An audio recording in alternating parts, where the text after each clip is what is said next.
Merry Christmas, everyone! But even on a day like today, the world doesn't stop turning. So we're going to take a quick look at some of the biggest stories shaping our world right now, from battlefields to boardrooms. So let's start with this. It's a really powerful image, right?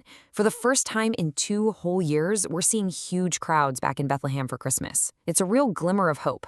But, and there's a big but, this moment of light is happening against a pretty dark backdrop of conflict, economic worries, and some serious political drama playing out all over the globe. Okay, so let's dive right into that. We'll look at the hot spots, starting with the war in Ukraine, which has been escalating. So, what's happening on the ground? Well, things are moving, and fast. Russian forces have just taken Pokrovsk, and that's a huge deal. It's a major logistics hub for Ukraine in the east. At the same time, we're hearing that Ukrainian troops have had to pull back from the town of Siversk after a really tough fight. And all of this has a massive economic fallout.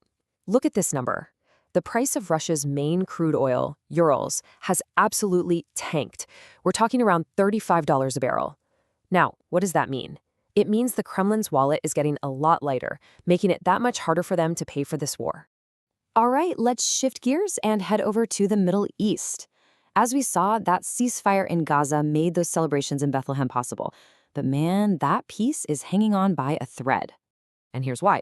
The whole truce is under some serious strain. You've got Israel accusing Hamas of breaking the ceasefire and threatening to retaliate. And then, on top of that, the Israeli cabinet just approved 19 new settlements in the West Bank. And that has, drawn a ton of criticism from all over the world.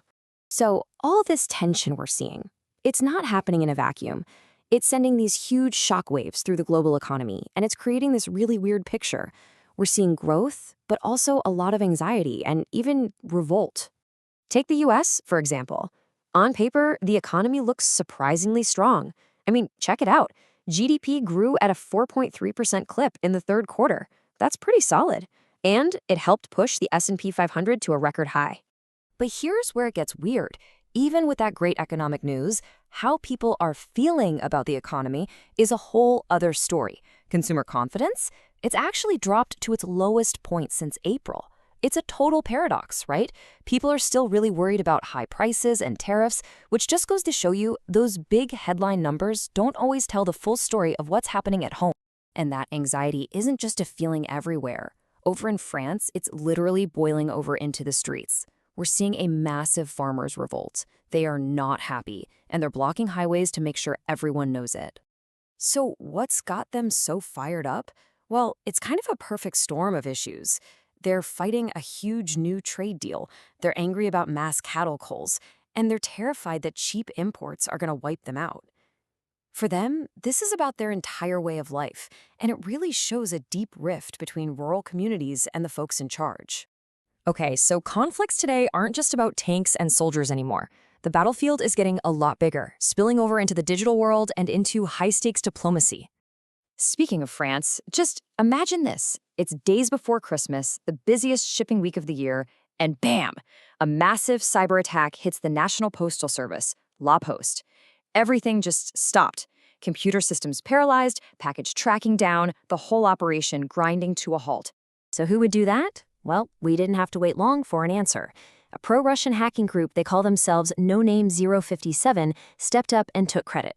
And just like that, a postal service problem becomes a part of a much bigger geopolitical chess game. And at the same time, we've got a really tense situation brewing in the Caribbean. It's this high-stakes game of chicken. The U.S. seizes a Venezuelan oil tanker. How does Venezuela respond? Their government immediately passes a new law saying anyone who cooperates with the blockade could face up to 20 years in prison. Talk about escalating quickly. And the diplomatic drama isn't just in the warm climates. Way up in the Arctic, a pretty wild diplomatic fight has just kicked off. The U.S. appointed a special envoy with the stated goal of, wait for it, making Greenland a part of the U.S. As you can imagine, Greenland's prime minister was not amused, and neither was Denmark. The response was basically, thanks, but no thanks. We're not for sale. All right, for our last big story, we're heading back to the U.S. to look at something that's really digging into some tough questions about power, who has it, and what's being kept secret. So the Department of Justice has started to release those long-awaited documents connected to Jeffrey Epstein. You'd think that would bring some clarity, right? Well, not exactly. The way these files are being released has actually become the biggest part of the story, and it's kicking up a storm of controversy. Because instead of answers, a lot of people feel like they're just getting more questions. We're talking about files that are just blacked out, hundreds of pages of redactions. And the reaction has been intense. You've got lawmakers from both sides of the aisle calling for legal action. Survivors are saying it's not nearly enough. Even people mentioned in the files are calling the release selective. It's basically fueled a whole new wave of accusations that the full story is still being hidden. Okay, so we've covered a lot of ground. When you step back and look at all these different stories from around the world, what's the big picture here? What does it all tell us? What we're seeing is a world that's tangled up in this incredibly complex web. You have shooting wars and shaky truces. You have economies that look good on paper but feel bad in reality.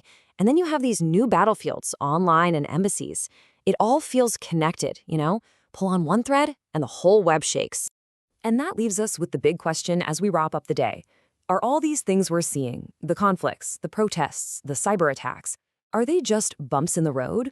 Or is this just what the world is like now? Is this turbulent, unpredictable situation the new normal? Something to think about.